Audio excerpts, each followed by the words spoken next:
आपने मोदी जी के इंटरव्यू देखे आजकल? देखे? वो 4-5 चमचों वाले देखे? अखिलेश जी से सवाल पूछते हैं, उल्टे सीधे सवाल पूछते हैं, मुश्किल सवाल पूछते हैं। प्रेस कॉन्फ्रेंस में मेरे से कोई भी सवाल पूछ लेते हैं, मगर नरेंद्र मोदी जी के इंटरव्यू में 4 चमचे बैठते हैं और नरेंद्र मोदी जी से पूछते हैं, प्रधानमंत्री जी आप आम कैसे खाते हो? आप आम को छुरे से काट के खाते हो, छील के खाते हो या फिर चूस के खाते हो? नरेंद्र मोदी जी कहते हैं, थोड़ी देर सोचकर ऐसे ऊपर की ओर देख के कहते हैं, मैं कुछ नहीं करता हूं, मैं बाकी हिंदुस्तानियों जैसे बायोलॉजिकल नहीं हूं, मैं हिंदुस्तानियों जैसे बायोलॉजिकल नहीं हूं, मुझे ऊपर से परमात्मा ने भेजा है। हम सब बायोलॉजिकल, नरेंद्र मोदी परमात्मा जी ने भेजा है मिशन पर। अच्छा, मिशन कौन सा? नरेंद्र मोदी जी के अजीब से परमात्मा है, वो अदानी जी का काम करवाते हैं, अंबानी का काम कराते हैं, अरबपतियों का काम कराते हैं, बनारसी साड़ी जो बनाते हैं, बनारसी पान जो बनाते हैं, उन पर जीएसटी लगा देते हैं, यहां गरीब किसानों की जमीन छीन लेते हैं। नरेंद्र मोदी जी, ये आपके जो परमात्मा है, ये कैसे परमात्मा है? अगर सचमुच में परमात्मा होते तो गरीबों की मदद करवाते, कमजोर लोगों की मदद कराते, अदानी अंबानी की सरकार नहीं चलाते। भाई और बहनों, 16 लाख करोड़ रुपया, 16 लाख करोड़ रुपया अरबपतियों का नरेंद्र मोदी जी ने माफ किया है। मैं आपसे सवाल पूछना चाहता हूं, कुछ दिन पहले पूना में अमीर घर के बच्चे ने, 16 साल 17 साल के बच्चे ने करोड़ों रुपए की गाड़ी चलाकर, पोर्श गाड़ी चलाकर 2 लोगों की हत्या की। कोर्ट ने उस बच्चे को कहा कि 300 शब्द का तुम ऐसे लिखो। मैं आपसे पूछना चाहता हूं, अगर बनारस का कोई स्कूटर वाला, ऊबर वाला, टेम्पो वाला किसी को गलती से मार देता है तो कोर्ट उससे 300 शब्द का ऐसे क्यों नहीं लिखवाता है? अमीर घर का बेटा लोगों को मारता है, उससे कहते हैं 300 शब्द का ऐसे लिखो, और गरीब घर का बेटा किसी को मारता है, गलती से मारता है, ऑटो रिक्शा चलाते हुए मारता है, ट्रक चलाते हुए मारता है, बस चलाते हुए मारता है, तो उससे कहते हैं ये लो 10 साल की जेल काटो और चाबी उठा के फेंक देते, हथकड़ी लगा देते हैं। यह है नरेंद्र मोदी का हिंदुस्तान, अरबपतियों का। इसमें गरीबों से बिना पूछे जमीन ली जाती है, सही रेट नहीं दिया जाता, अरबपतियों का कर्जा माफ होता है, गरीबों पर जीएसटी लगता है, और जो भी सपना अमीर लोग देखना चाहते हैं देख सकते हैं, और गरीब लोग गरीबी में फंसे रहते हैं। उन्हीं चमचों ने नरेंद्र मोदी जी से सवाल किया, कहते हैं नरेंद्र मोदी जी, कहा जा रहा है कि हिंदुस्तान में अमीर लोग अमीर होते जा रहे हैं और गरीब लोग गरीब होते जा रहे हैं, इसके बारे में आप क्या सोचते हो? नरेंद्र मोदी जी ने 20-25 सेकंड सोचा, ऐसे सोचा,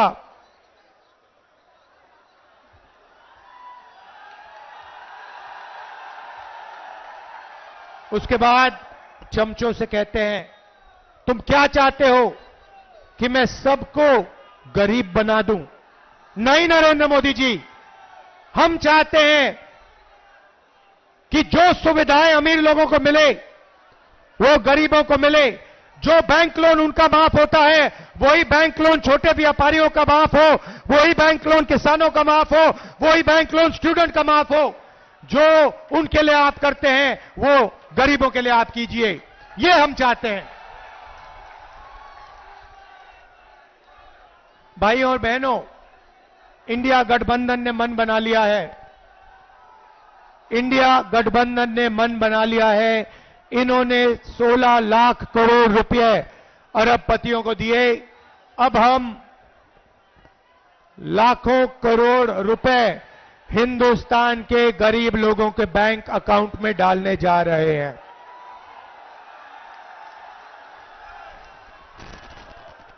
महालक्ष्मी योजना हिंदुस्तान के सारे गरीब परिवारों की लिस्ट बनेगी। हर परिवार में से एक महिला का नाम चुना जाएगा। इस पवित्र काशी में लाखों लोगों के नाम इस लिस्ट पे आएंगे। जिनकी जमीन छीनी गई है उन परिवारों के नाम इस लिस्ट पे आएंगे। जिन पर गलत जीएसटी लगाई गई है उन परिवारों के नाम इस लिस्ट पर आएंगे। बेरोजगार युवाओं के परिवारों के लिस्ट के नाम परिवारों के लिस्ट पे आएंगे। और फिर 5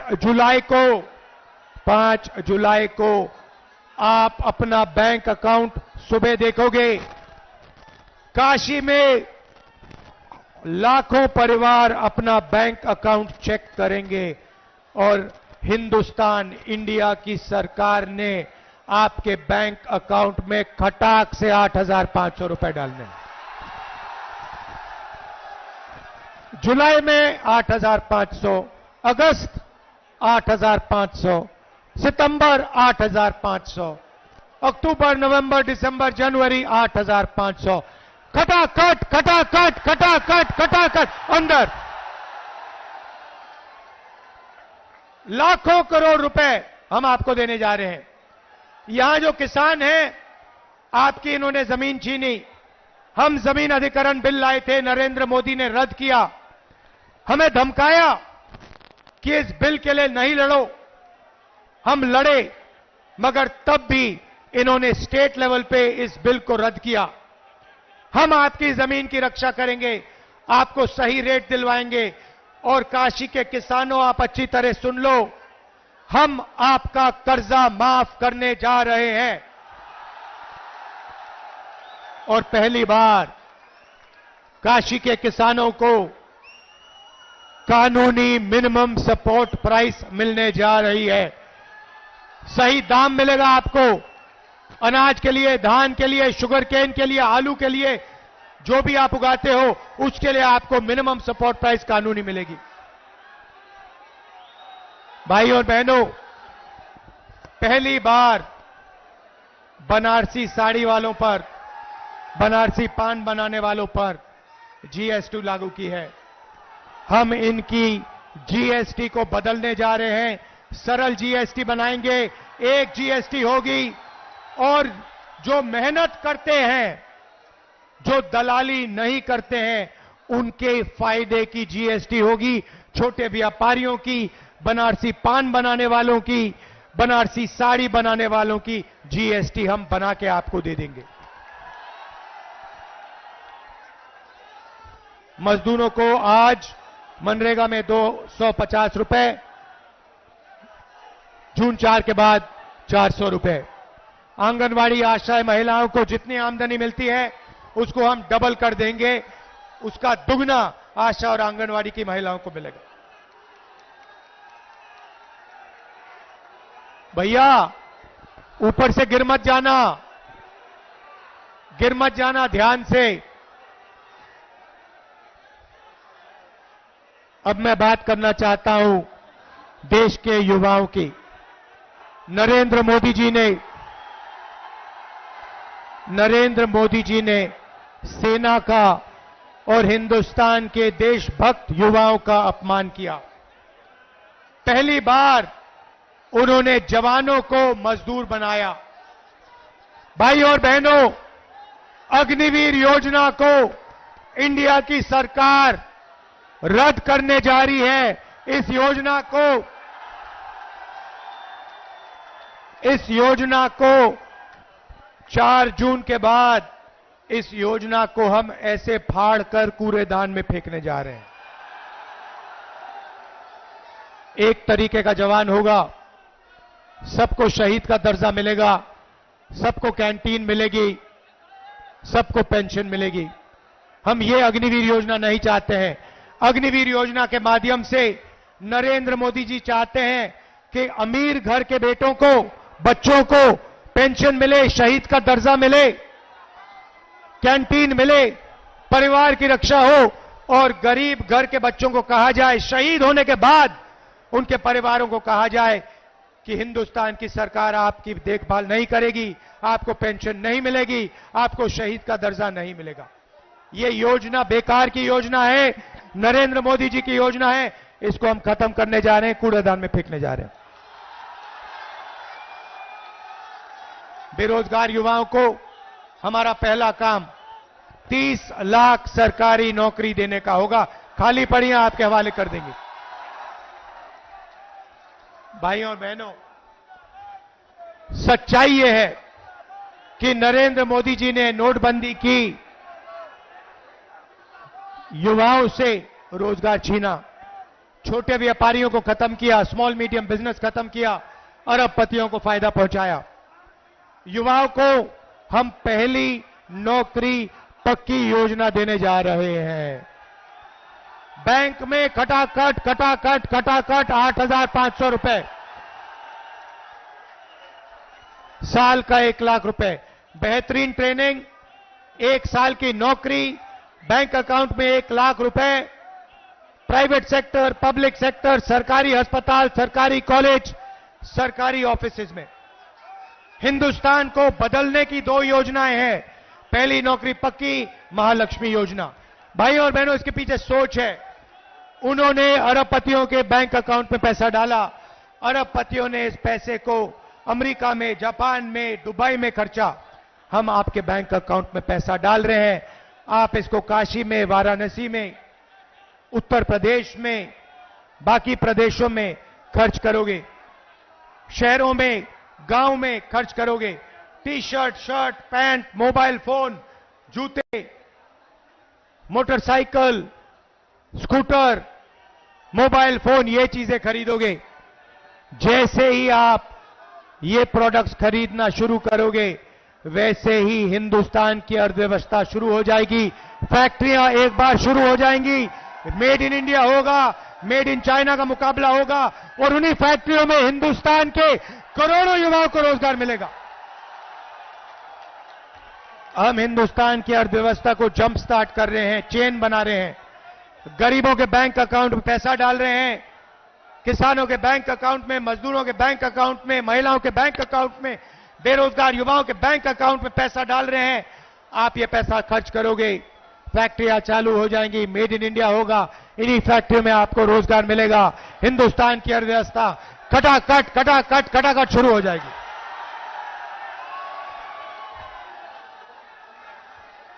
भाई और बहनों, अब अच्छी तरह सुनो, मैं आपको एक बात बताना चाहता हूं। नरेंद्र मोदी जी ने और बीजेपी के लोगों ने जिंदगी की सबसे बड़ी गलती की है। दलित भाइयों, पिछड़े भाइयों, आदिवासी भाइयों और बहनों, नरेंद्र मोदी जी ने और उनके नेताओं ने खुलकर अंबेडकर जी के कॉन्स्टिट्यूशन पर, अंबेडकर जी के संविधान पर आक्रमण किया है। उनके नेताओं ने साफ कह दिया है कि अगर वो चुनाव जीतेंगे तो अंबेडकर जी के कॉन्स्टिट्यूशन को, अंबेडकर जी के संविधान को वो फाड़ के फेंक देंगे। एक नेता ने नहीं कहा, अनेक नेताओं ने कहा है। वो इस किताब को, आपके भविष्य को, आपके दिल के भावनाओं को रद्द करना चाहते हैं, फाड़ के फेंकना चाहते हैं। ये इनकी जिंदगी की सबसे बड़ी गलती है। मैं इनसे कहना चाहता हूं, ये संविधान अंबेडकर जी ने दिया, गांधी जी ने दिया, नेहरू जी ने दिया और हिंदुस्तान की जनता ने, पिछड़ों ने, दलितों ने, आदिवासियों ने, किसानों ने, मजदूरों ने दिया। इस पर आपने आक्रमण किया, ये आपकी जिंदगी की सबसे बड़ी गलती है। मैं काशी की जनता को कहना चाहता हूं, इस संविधान को कोई शक्ति नहीं छू सकती। नरेंद्र मोदी छोड़ो, कोई पैदा नहीं हुआ है दुनिया में जो इसको छू सकता है, इसको फाड़ सकता है। भाइयों और बहनों, मैं आपको एक बात कहना चाहता हूं, एक बात समझिए और आप ये लिख के ले लीजिए। कहा जा रहा है, मीडिया में कहा जा रहा है कि अजय राय जी, नरेंद्र मोदी हिंदुस्तान के प्रधानमंत्री से लड़ रहे हैं। अजय राय जी आइए आगे। काशी की जनता, मैं आपको एक बात बताना चाहता हूं, ये लड़ाई गरीबों और अरबपतियों के बीच में लड़ाई है। और अब मैं जो कह रहा हूं, ये अच्छी तरह सुन लीजिए। ये चुनाव अजय राय जी और प्रधानमंत्री को चुनने का चुनाव नहीं है, क्योंकि नरेंद्र मोदी जी प्रधानमंत्री नहीं बन रहे हैं। इस चुनाव में मुकाबला है नरेंद्र मोदी जी और अजय राय जी के बीच में मुकाबला है। मगर मैं आपको गारंटी कह के कह रहा हूं कि इस देश के प्रधानमंत्री 4 जून को नरेंद्र मोदी जी नहीं होंगे। इसीलिए यह चुनाव प्रधानमंत्री कैंडिडेट और अजय राय के बीच में नहीं है। यह चुनाव सिर्फ नरेंद्र मोदी जी और अजय राय जी के बीच में है। और मैं गारंटी कह के कह रहा हूं कि जबरदस्त लड़ाई है और इस लड़ाई को अजय राय जी जीत भी सकते हैं, भारी बहुमत से जीत सकते हैं। क्योंकि ये लड़ाई बनारस के ऑटो रिक्शा वाले, बनारसी साड़ी बनाने वाले,